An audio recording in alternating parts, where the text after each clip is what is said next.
Hai, selamat datang teman-teman semuanya. Ini merupakan video saya yang pertama di channel YouTube saya. Jadi sebelumnya perkenalkan, saya adalah Dr. Dimas Prajagopta, MKDV SPDV. Saya seorang dokter dan saya antusias di dunia PID. Jadi saya akan membahas apapun itu tentang PID, ancillaries, wellness, anti-aging, dan segala macamnya. Check this out.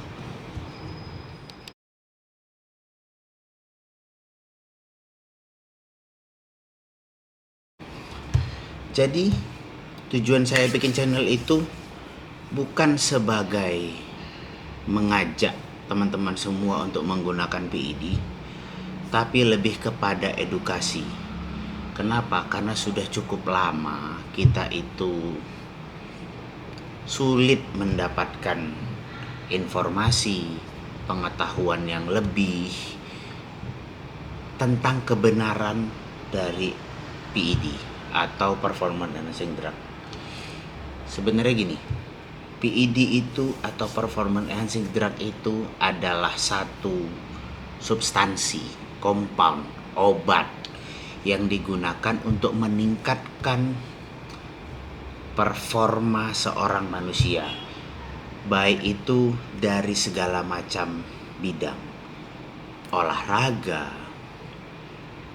kognitif, akademis, sampai kepada militernya.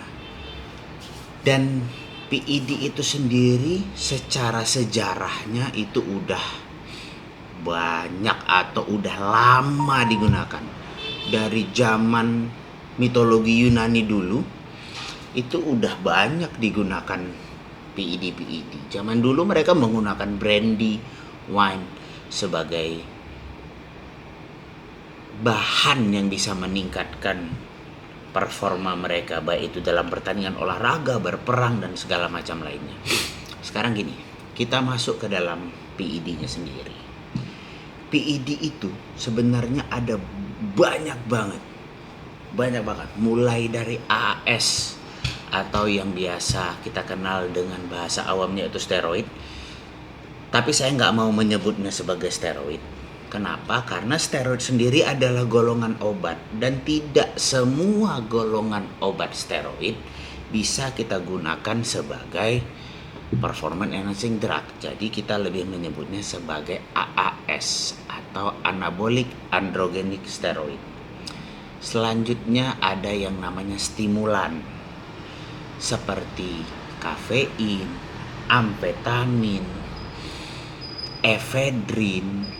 Itu PID, itu performance enhancing drug. Selanjutnya ada yang namanya ergogenic agent, ada yang namanya adaptogen, ada yang namanya nootropik. Nootropik itu suatu obat yang digunakan untuk meningkatkan kognitif atau kemampuan berpikir, memori. Jadi banyak digunakan oleh pembalap, orang-orang yang mau ujian, orang-orang yang butuh peningkatan kemampuan secara daya ingatnya, konsentrasinya, segala macam. Lalu ada yang namanya prohormon seperti superdrol, banyak hal. Prohormon itu banyak beredar di e-commerce itu banyak. Lalu ada yang namanya SARMs atau Selective Androgen Receptor Modulator. Itu lagi rame sekarang. Bahkan katanya itu performanya seperti AAS, tapi tidak mempunyai efek samping seperti AAS. Tapi apakah demikian? Tentu belum tentu.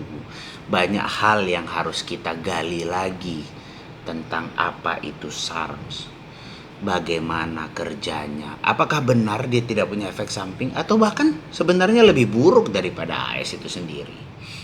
Oke. Jadi karena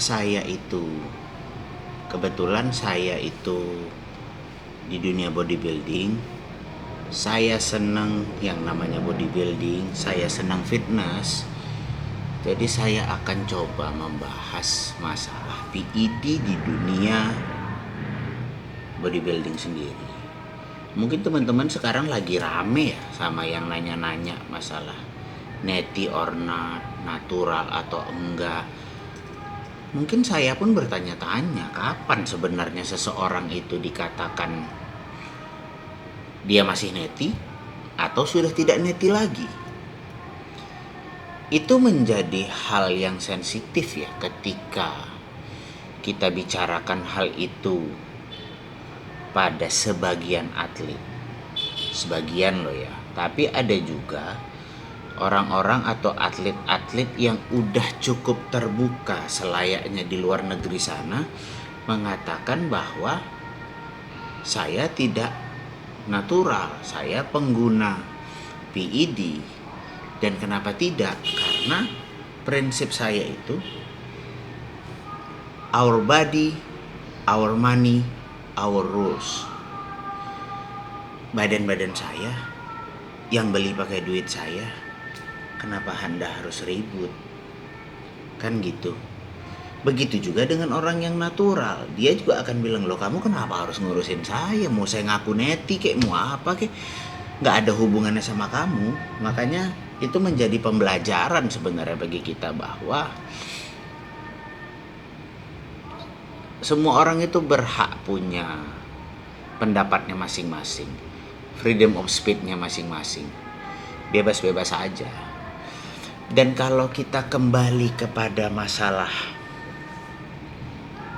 performance enhancing drug, itu kita harus tahu bahwa performance enhancing drug itu diatur sama satu wadah organisasi, namanya itu WADA. Yang paling besar dan paling diakui oleh dunia itu namanya WADA. UFC itu pakai WADA, World Anti-Doping Association. Nah itu mereka setiap tahun mengeluarkan list daripada compound drugs yang dilarang oleh mereka dan masuk ke dalam kategori performance enhancing drug. Harus kita ketahui bersama bahwa kafein itu adalah PED. Itu adalah performance enhancing drugs, masuk ke dalam stimulan, masuk ke dalam kelompok PED stimulan. Tapi apakah dia dilarang oleh WADA? Belum tentu. Itu setiap tahun listnya berubah. Kafein itu masuk ke dalam substansi yang dilarang oleh WADA pada tahun 90-an, 80-an kalau saya nggak salah. Itu PED itu masih dilarang, PED itu masih nggak boleh digunakan dalam sport. Jadi ketika dalam dunia olahraga ada atlet yang terdeteksi kafein, dia bisa didiskualifikasi. Nah kalau dalam bodybuilding sendiri sangat sulit ya saya rasa untuk memisahkan antara penggunaan PED dengan olahraga bodybuilding itu sendiri. Karena sebenarnya gini, bodybuilding itu olahraga di luar batas kemampuannya manusia secara normalinya. Memang secara genetik kita itu punya suatu batasan di mana kita bisa membentuk banyaknya otot dan menghabiskan lemak itu dalam jumlah yang terbatas pada umumnya. Secara genetiknya itu setiap manusia berbeda-beda. Tapi dengan bantuan PED seperti yang teman-teman bisa lihat pada body contest, ajang Mr. Olympia, ajang PCA Culture, WFF, itu tuh di luar batas kemampuan manusia secara normalinya.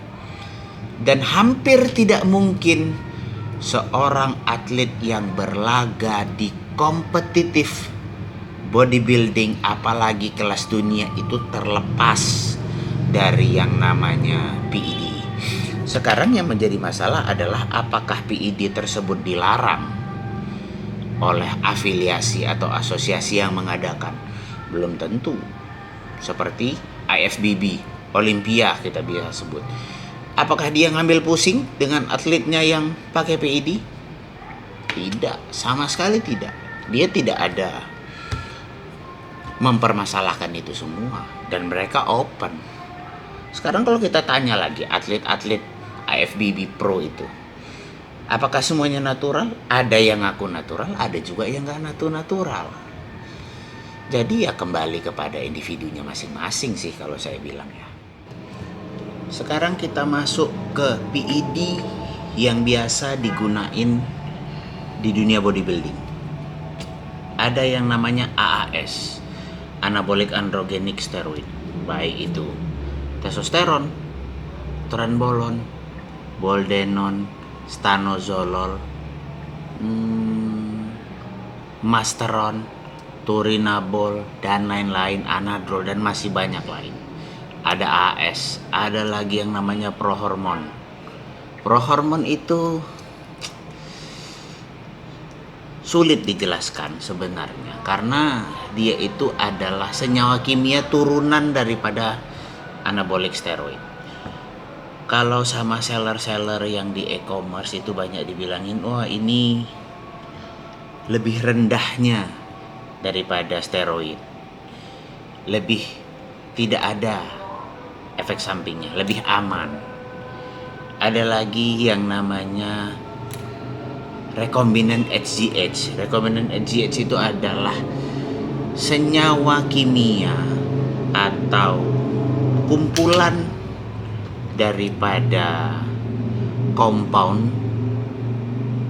yang tersusun daripada rangkaian protein atau biasa kita sebutnya peptide. Itu banyak digunain sekarang dan efeknya bermacam-macam, sama seperti AS. Bisa untuk cutting, bisa untuk bulking, bisa untuk menghabiskan lemak.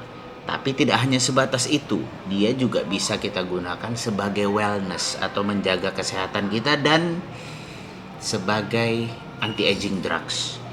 Dan ada lagi yang namanya SARMs. Ada lagi SARMs. SARMs itu Selective Androgen Receptor Modulator. Dia adalah kimia atau obat yang efek kerjanya hampir menyerupai daripada anabolic steroid sendiri. Banyak disalahartikan dan banyak juga dia itu dikatakan tidak mempunyai efek samping. Padahal sebenarnya SARM sendiri itu efek sampingnya dalam penekanan testosteron alami atau supresi testosteron alami itu sama halnya dengan anabolic steroid. Tapi benefit yang ditawarkan oleh SARM sendiri tidak lebih hebat daripada anabolic steroid. Lalu ada lagi yang namanya kita sebut di sini biasanya kita sebutnya drugs atau obat yang dia sebenarnya digunakan untuk kepentingan medis, tapi oleh dasar pemikiran manusia itu bisa membantu untuk kita di dunia bodybuilding, seperti hal-hal seperti clenbuterol. Clenbuterol itu bukan termasuk anabolic steroid, tapi dia adalah golongan dari beta 2 agonis yang dimana sebenarnya dia itu untuk dari pelebaran bronkus pada orang asma. Ternyata si clenbuterol ini punya efek bisa meningkatkan metabolisme kita sampai puncak. Jadi dia sangat membantu dalam proses cutting atau proses kita menurunkan kadar lemak. Terus ada lagi yang namanya Cardarin. Cardarin itu kalau kita lihat di e-commerce atau pada seller-seller obat-obatan seperti itu, dia dimasukkannya ke dalam SARMs. Padahal dia itu bukan SARMs, dia itu adalah obat atau sejenis peptide sebenarnya. Suatu jenis rangkaian kimia yang tersusun dari protein yang dia banyak digunakan oleh atlet-atlet yang olahraganya itu berhubungan sama endurance seperti maraton mungkin, lari jarak jauh. Dan dia selain meningkatkan endurance juga bisa membantu kita untuk dalam proses cutting atau menghabiskan masa lemaknya. Ada lagi obat-obat medis yang banyak digunakan oleh bodybuilding itu yaitu diuretik atau suatu obat yang digunakan untuk mengeluarkan kadar air seperti lasik, spironolakton itu banyak digunakan. Efeknya berbahaya, ya high risk high benefit lah, tergantung si atlet dan si pelatihnya masing-masing dalam menentukan apakah si kontestan ini cocok menggunakan obat tersebut. Dan saya rasa masih banyak obat-obat lain yang mungkin saya sendiri juga belum tahu bagaimana proses atau cara menggunakannya.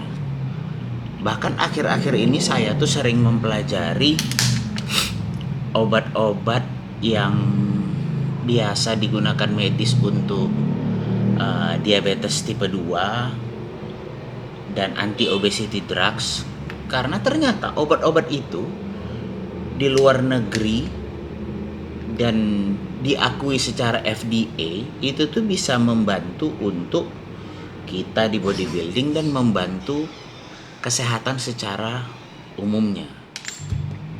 Sebagai contoh, obat-obat anti diabetes type 2 atau anti obesity drug itu yang lagi banyak beredar sekarang itu adalah semaglutide. Dia merupakan obat dari GLP-1 namanya, golongan daripada GLP-1, yang dia sebenarnya merupakan sebuah peptide yang dihasilkan oleh badan kita sendiri, tapi direkayasa genetik supaya bekerjanya lebih lama dan lebih efektif. Gitu. Terus kalau kita bicara masalah PED, di organisasi yang mengatur daripada bodybuilding di Indonesia seperti PBFI mungkin itu melarang ya penggunaan PED. Makanya untuk kegiatan olahraga bodybuilding seperti PON 2024 nanti itu akan dilakukan drug test. Jadi ya gitulah, kalau saya bisa simpulkan, PED itu sebenarnya obat atau senyawa kimia yang bisa membantu meningkatkan performa kita sebagai manusia apapun bidangnya, baik itu olahraga dan segala macamnya. Tentu ada efek baik dan efek buruknya. Jadi ada baiknya kalau kita mempelajari itu semua. Kenapa? Supaya kita bisa take the benefit dan kita singkirkan daripada resikonya. Semakin kita tutupi, itu tuh akan semakin tidak bagus. Kenapa? Akan semakin banyak orang yang terjerumus. Karena prinsip saya, kita nggak punya kemampuan untuk melarang seseorang itu menggunakan PED. Daripada kita larang, kita tutup-tutupi, mari kita buka supaya kita sama-sama tahu resikonya di mana, keuntungan yang bisa kita ambil apa, dan tidak banyak yang abusive. Makanya saya dengan dorongan dari teman-teman yang lain, saya coba ungkapkan apa yang saya tahu melalui video ini.